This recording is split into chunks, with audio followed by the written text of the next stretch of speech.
Assalamualaikum warahmatullahi wabarakatuh. Teman-teman sekalian yang berbahagia, pada kesempatan baik ini saya akan menjelaskan tentang kebutuhan dasar manusia sebagai bagian dari kebutuhan dasar manusia menurut hierarki Maslow. Di antara kebutuhan fisiologis, kebutuhan biologis manusia, spesifik pada kebutuhan seksualitas. Dasarnya kita sebagai tenaga kesehatan atau sebagai masyarakat pada umumnya kita perlu memahami tentang kebutuhan seksual pada diri manusia. Kesehatan seksual merupakan salah satu kebutuhan dari setiap individu manusia, di mana kebutuhan ini harus terpenuhi supaya tercapai. Nah, ini berkaitan dengan status kesehatan yang optimal dalam individu dan sebagai bentuk kesejahteraan dari individu itu sendiri. Sehingga disfungsi seksual pada individu itu secara otomatis dapat menurunkan quality of life dari individu itu sendiri. Kita sebagai tenaga kesehatan atau sebagai individu, sebagai masyarakat, spesifik pada tenaga profesi keperawatan, bahwa asuhan keperawatan sebagai pemberi asuhan keperawatan sebagai caregiver, kita termasuk yang jarang melakukan asesmen, pengkajian, intervensi untuk membantu menyelesaikan masalah seksualnya. Itu kenapa? Nanti kita akan jelaskan. Baik, sebelum kita membicarakan tentang kebutuhan seksual dan psikoseksual, kita kenali dulu definisi dasar dari seksualitas itu sendiri. Sebelumnya kita mengenal bahwa seks itu adalah aktivitas hubungan sesama jenis, lain jenis, ataupun hubungan secara aktivis seksualitas, hubungan intim, hubungan kelamin antara dua atau lebih individu. Itu sebelumnya kita kenali itu. Akan tetapi hal yang salah kaprah itu sudah umumnya digunakan bahwa kata seks yang sebenarnya adalah satu perbedaan badani, bentuk fisiologis, bentuk fisik secara biologis, baik perempuan ataupun laki-laki sebagai bentuk identitas yang sering digunakan oleh manusia, ya, yang sering kita sebut sebagai jenis kelamin. Seks adalah jenis kelamin. Sedangkan seksualitas adalah menyangkut berbagai dimensi yang sangat luas. Ada dimensi biologis, dimensi sosial, dimensi psikologis, dan dimensi kultural. Nah, secara dimensi biologis berkaitan dengan organ reproduksi dan alat kelamin, termasuk bagaimana menjaga kesehatan dan memfungsikan organ reproduksi itu secara optimal. Organ reproduksi serta dorongan seksual yang secara optimal. Dimensi psikologis pada istilah seksualitas itu erat kaitannya dengan fungsi sebagai makhluk individu yang mempunyai kebutuhan seksual atau identitas, peran atau jenis serta bagaimana dinamika aspek-aspek psikologis seperti kognisi, emosi, motivasi, perilaku terhadap seksualitas itu sendiri. Dimensi sosial pada seksualitas merupakan muncul dalam hubungan antar manusia, bagaimana pengaruh lingkungan dalam membentuk pandangan tentang seksualitas itu sendiri, yang akhirnya membentuk perilaku seksual manusia atau individu. Sedangkan dimensi kultural yaitu menunjukkan perilaku seksual menjadi bagian dari budaya yang ada di masyarakat. Jadi sekali lagi, dimensi seksualitas itu ada 4. Dimensi biologis, psikologis, sosial, dan kultural. Oke, di mana kebutuhan-kebutuhan ini harus kita kaji untuk memenuhi kesejahteraan kualitas hidup individu atau pasien yang kita tangani, baik di rumah sakit maupun di puskesmas serta di masyarakat, di unit pelayanan kesehatan. Kita harus kenal seperti apa perkembangan seksualitas manusia. Perkembangan seksual secara fisiologis itu startnya adalah pada saat pembuahan, di mana usia janin 6 minggu tidak ada perbedaan antara laki-laki dan perempuan dan sisi anatomisnya.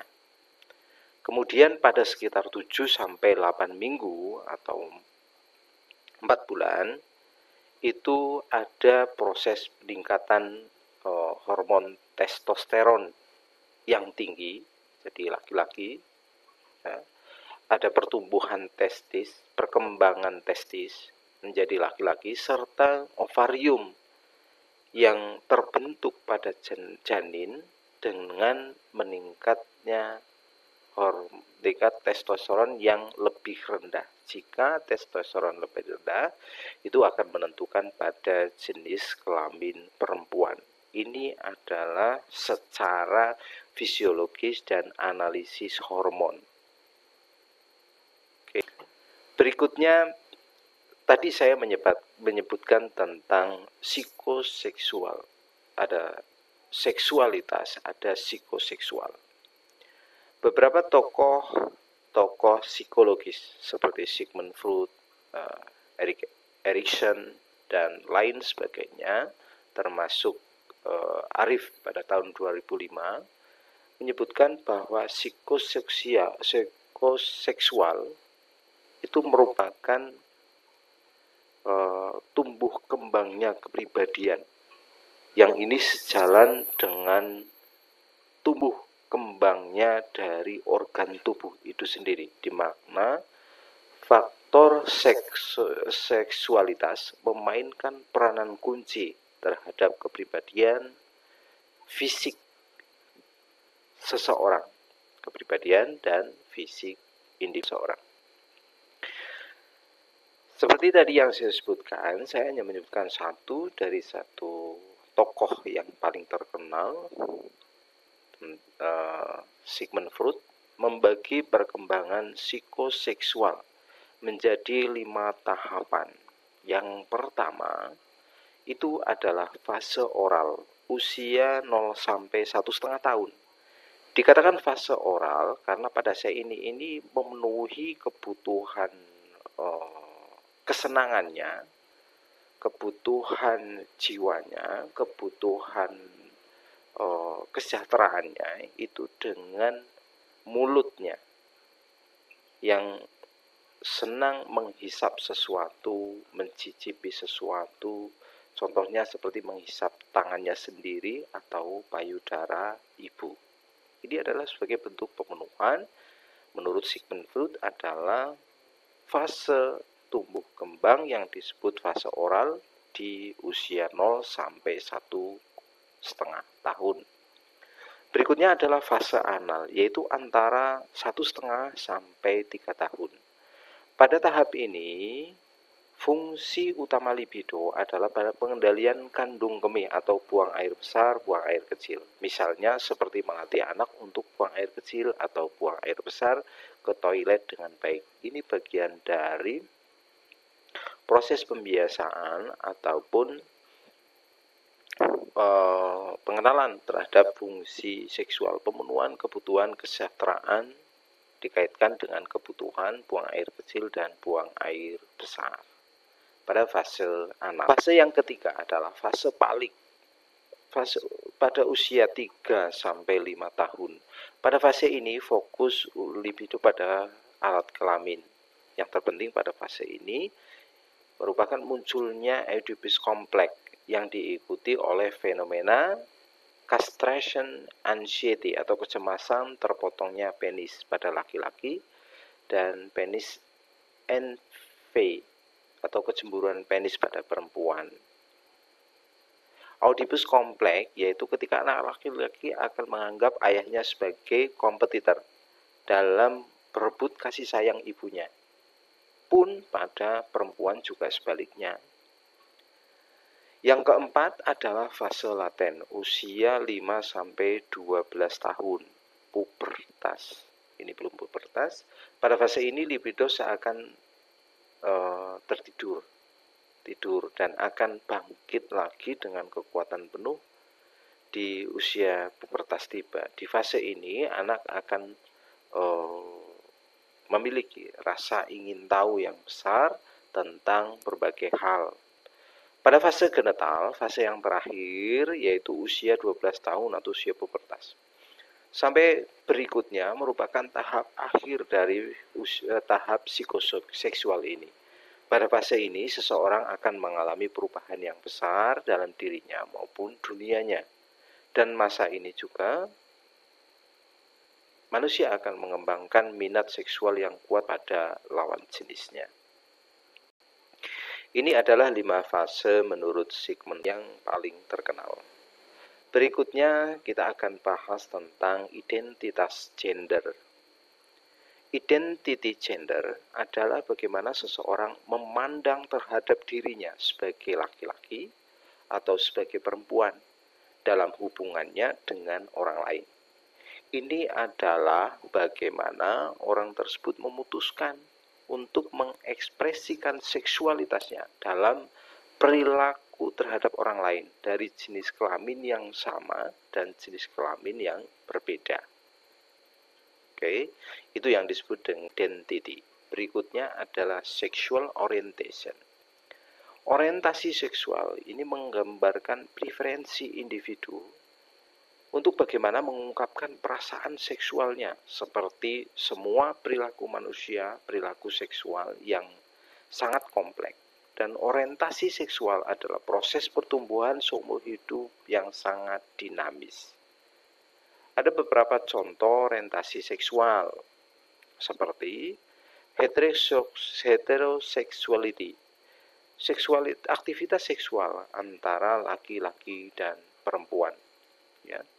Kemudian homoseksuality, seksual aktivitas antara dua jenis kelamin yang sama. Ya.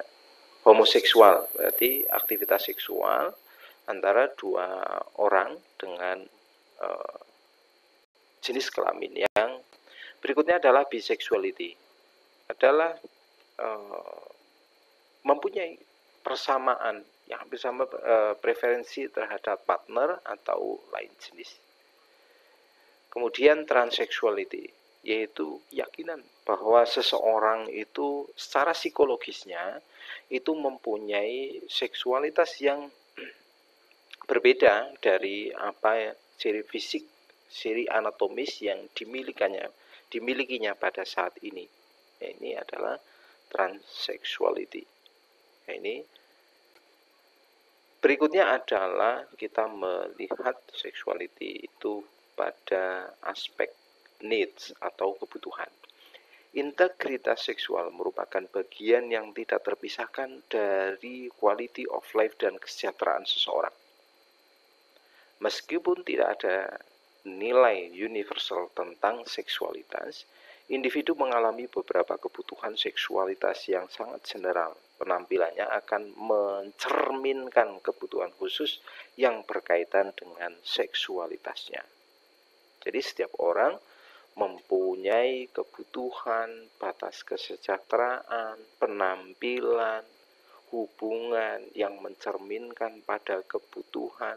Nah, ini dikaitkan kalau kita kembali pada teori Sigmund Freud dan yang disampaikan oleh Arif 2005 bahwa kebutuhan seksual itu akhirnya mencerminkan atau selaras dengan kepribadian, menentukan kepribadian atau perilaku seseorang. Kebutuhan manusia yang dikaitkan dengan seksualitas ada mempengaruhi terhadap kelembutan seseorang, keintiman seseorang. Ya.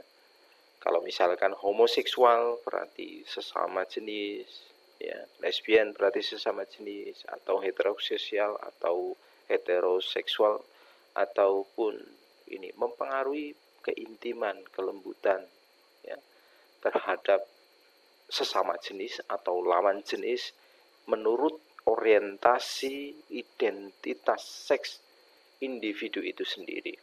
Oke. Kemudian sensuality, attachment atau caring atau prokreasi seorang. Ini adalah keterkaitan dengan kebutuhan seksualitas manusia. Selanjutnya fase dari respon seksual individu, respon seksual manusia. Kita pelajari ini secara biologis ketika seorang melakukan tindakan, melakukan aktivitas seksual.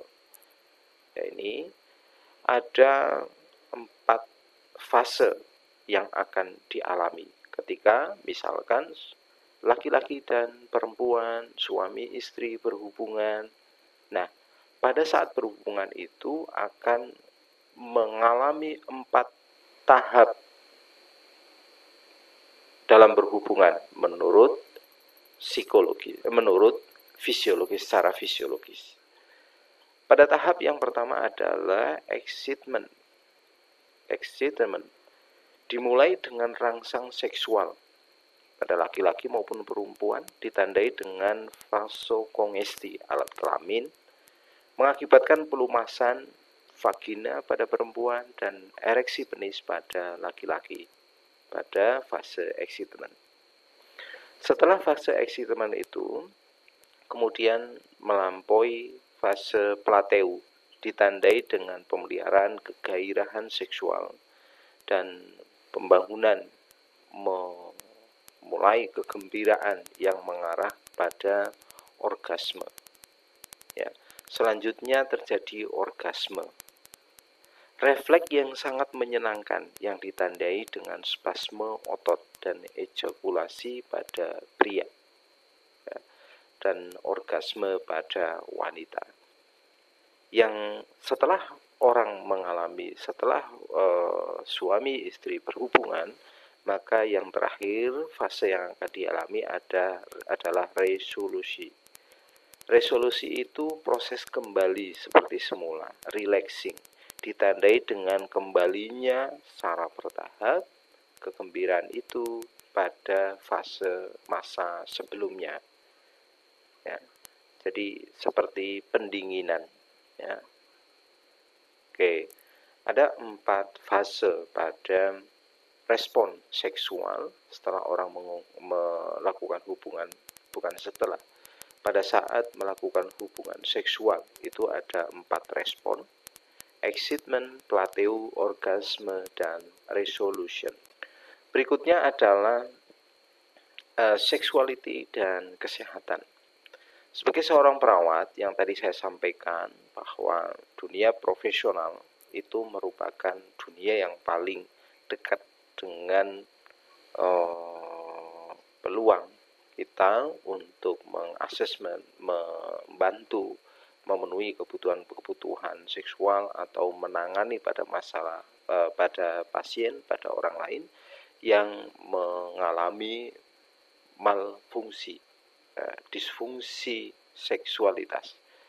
Sebagai seorang profesi kita, seorang perawat sering menghadapi klien yang seksualitasnya itu terganggu, disfungsi seksual.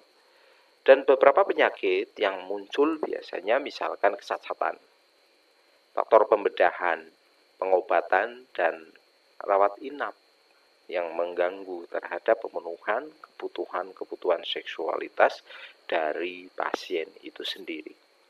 Berikutnya penyakit kronis. Penyakit kronis yang paling sering dialami, dikeluhkan secara terbuka pada pasien diabetes.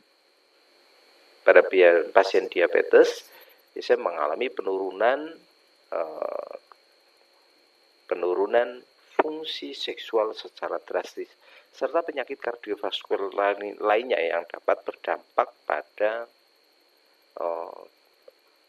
berkurangnya pemenuhan kebutuhan seksualitas.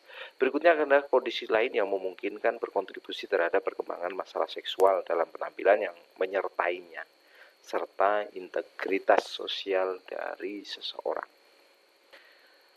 Faktor resiko, kalau tadi sudah kita bincangkan terkait beberapa chronic illness, penyakit kronis, yaitu kardiovaskuler dan penyakit diabetes mellitus, serta ada masalah yang lainnya. Kita spesifik pada faktor resiko yang paling sering mengalami efek pada disfungsi seksual. Yang pertama adalah anemia, anxiety, kecemasan, kebiasaan merokok, terus khawatiran tentang seksualitas itu sendiri, penampilan pada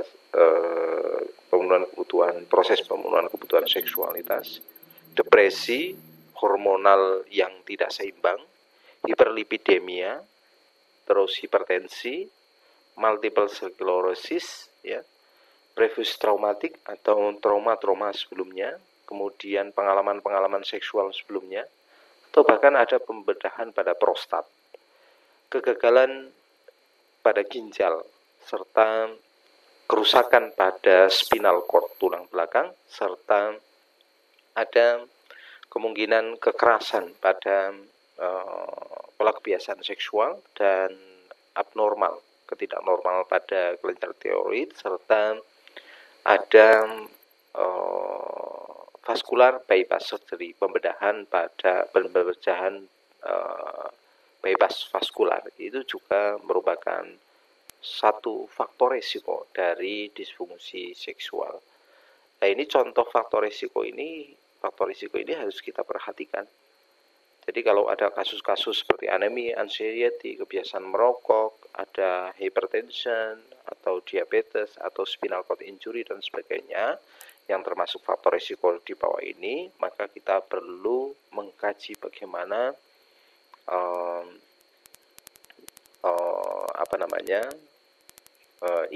hal ini mendukung terhadap disfungsi seksualitas. Apakah pasien tersebut mengalami anemia? Kalau ada pasien disfungsi seksual, apakah pasien itu dislipidemia atau kecenderungan depresi, atau ada kekerasan pada seksual, pengalaman sebelumnya, dan lain-lain. Harus kita kaji faktor risiko tersebut. Oke. Berikutnya adalah proses keperawatan dikaitkan dengan seksualitas. Seksualitas sebagai bagian penting dari kesejahteraan manusia. Jika ada klien yang bisa secara aktif ataupun pasif secara seksual atau tidak, kita bisa bicara dan mendengarkan klien untuk meningkatkan keintiman terhadap lawan jenis ataupun suami atau istri. Beberapa perawat serta klien malu berbicara tentang seksualitas. Itu pasti karena dikaitkan dengan kebudayaan ketimuran, yang ini pasti akan sangat mempengaruhi. Sangat penting untuk menangani perasaan diri sendiri untuk mengurangi ketidaknyamanan klien. Jika seorang perawat pada saat mengasesmen klien juga tidak sepenuh hati, tidak lugas, tidak menganggap bahwa itu adalah hal-hal yang normal, dan juga begitu juga sebaliknya, jika klien tidak nyaman ataupun bisa menangani perasaan diri sendiri terkaitan dengan memberikan informasi pada posisi keterbukaan, memberikan informasi yang sejelas-jelasnya, maka kita tidak bisa memberikan asuhan keperawatan secara efektif. Kita tidak bisa membina keintiman secara efektif untuk pemenuhan kebutuhan seksualitas itu sendiri. Perawat tidak boleh mengungkapkan keterkejutan atau ketidaksetujuan mengenai praktek seksualitas klien yang selama ini dilakukan atau dipenuhi. Tidak perlu mengubah keyakinan dan sikap, tetapi perlu menangguhkan atau tetapi perlu untuk menangguhkannya untuk menghindari penilaian apapun dari klien secara langsung atau tidak langsung. Oke, yang disampaikan adalah sekedar informasi-informasi yang kita tampung, kemudian kita langsung berikan intervensi terkait dengan kebutuhan seksualitas itu. Tidak perlu kita menjustifikasi dari informasi itu informasi yang lainnya. Sebuah pertanyaan yang sederhana bisa kita tanyakan. Ya, keprihatinan seksual apa yang Anda permasalahan seksual apa yang Anda miliki dapat digunakan untuk memperkenalkan topik seksual dengan cara yang tidak mengancam. Oke. Dengan tidak mengancam, ini adalah faktor yang penting, tidak mengganggu kenyamanan dari pasien itu sendiri, dikaitkan dengan sosial, kultural, ya, atau keyakinan dari pasien itu sendiri. Itu penting. Proses-prosesnya pada saat pengkajian yang perlu kita perhatikan adalah kita diskusikan nih tentang seksualitas yang mana kita harus peka terhadap budaya dan agama, keyakinan, religi dari pasien itu sendiri. Perawat harus sensitif dan membangun suasana yang mendukung klien untuk bebas mendiskusikan kekhawatirannya terkait dengan masalah-masalah seksual yang dihadapi. Beberapa tindakan yang kondusif untuk didiskusikan tersebut antara lain perawat perlu menjaga privasi dan menjaga kerahasiaan. Sampaikan bahwa kita itu akan menjaga privasi klien seoptimal mungkin serta menjaga kerahasiaannya. Serta gunakan bahasa yang sederhana dan langsung. Memberikan penjelasan pada klien kita bahwa istilah yang kita gunakan itu juga harus dimengerti oleh klien. Berikan waktu untuk klien bertanya. Tunjukkan rasa hormat dengan menerapkan sikap tidak menghakimi sikap. Artinya mencibir, mentertawakan, atau gaya nonverbal yang sekiranya membuat klien itu tidak nyaman. Gunakan pertanyaan yang terbuka. Bagaimana, mengapa, apa, dan sebagainya. Untuk mendapatkan lebih banyak informasi yang mendukung terhadap pengkajian keperawatan untuk menegakkan diagnosis serta mengintervensi yang tepat pasien. Mempersiapkan pemeriksaan seksual itu yang perlu kita lakukan adalah kaji riwayat kesehatan klien. Faktor risikonya, tadi sudah kita jelaskan di depan tentang faktor-faktor risiko dan masalah yang ada pada klien.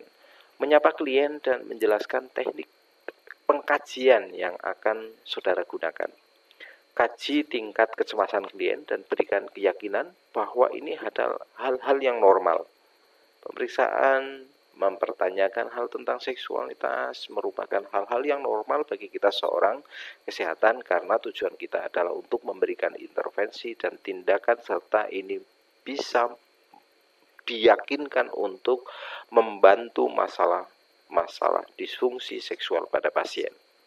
Gunakan ruang yang tenang, yang bebas dari gangguan. Mungkin perlu menempelkan tanda jangan ganggu atau bahkan dikunci pintunya dari dalam, ya, atau ruang kita melakukan pengkajian itu di ruang pemeriksaan yang privatif. Mintalah klien untuk membatalkan jika tidak nyaman sebelum pemeriksaan, ya, atau jika tidak Sebelum memulai pemeriksaan genitalia, karena biasanya kita awali dengan pemeriksaan fisik atau pemeriksaan asesmen, pemeriksaan riwayat, faktor risiko, dan lain-lain. Kita perlu mempertimbangkan latar belakang budaya, yang mempengaruhi pemeriksaan. Jika laki-laki itu diperiksa perempuan boleh atau tidak, atau perempuan diperiksa laki-laki boleh atau tidak. Beberapa budaya melarang penilaian perempuan oleh pengkajian perempuan oleh perawat laki-laki, sehingga ini juga perlu diperhatikan. Oke, itu berkasihkan. Saudara sekalian, kita sudah berbicara tentang kebutuhan seksualitas dikaitkan dengan praktik profesi kita sebagai seorang perawat, di mana kita punya nursing diagnosis baik di Nanda atau yang terbaru sekarang adalah di SDKI, SLKI, dan SIKI. Itu perlu kita cari diagnosis. Silahkan saudara mencari diagnosis yang dikaitkan dengan kebutuhan seksualitas. Silahkan dipelajari sendiri. Oke. Kita sudah ada kuncinya adalah kalau di Nanda itu adalah di tabel 15.9. Selanjutnya adalah indikator pada saat pengkajian, pada saat asesmen, kita juga perlu memperhatikan faktor-faktor risiko seperti kemungkinan terjadi kekerasan seksual pada klien itu sendiri. Indikatornya adalah misalkan pada saat pemeriksaan fisik, berdasarkan informasi dari pasien atau klien atau keluarga klien, itu ada memar, ada laserasi, ya, bekas luka di area genital, atau bahkan ada tanda penyakit menular seksual, ada gonorrhea, sipilis, nanti lebih spesifik dipelajari. Ya.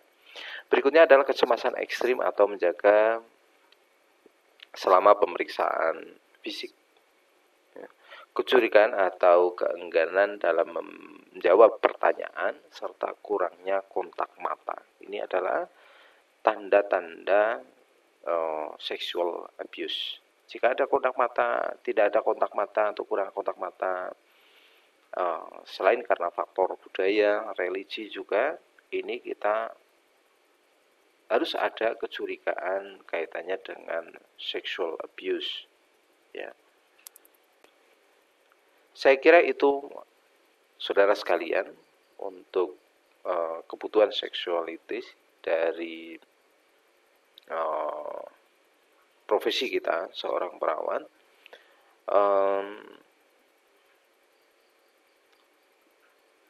Untuk materi konsep, kita tidak mengungkapkan secara detail karena waktu kita terbatas. Saya kira inti pokok sudah kita diskusikan semuanya.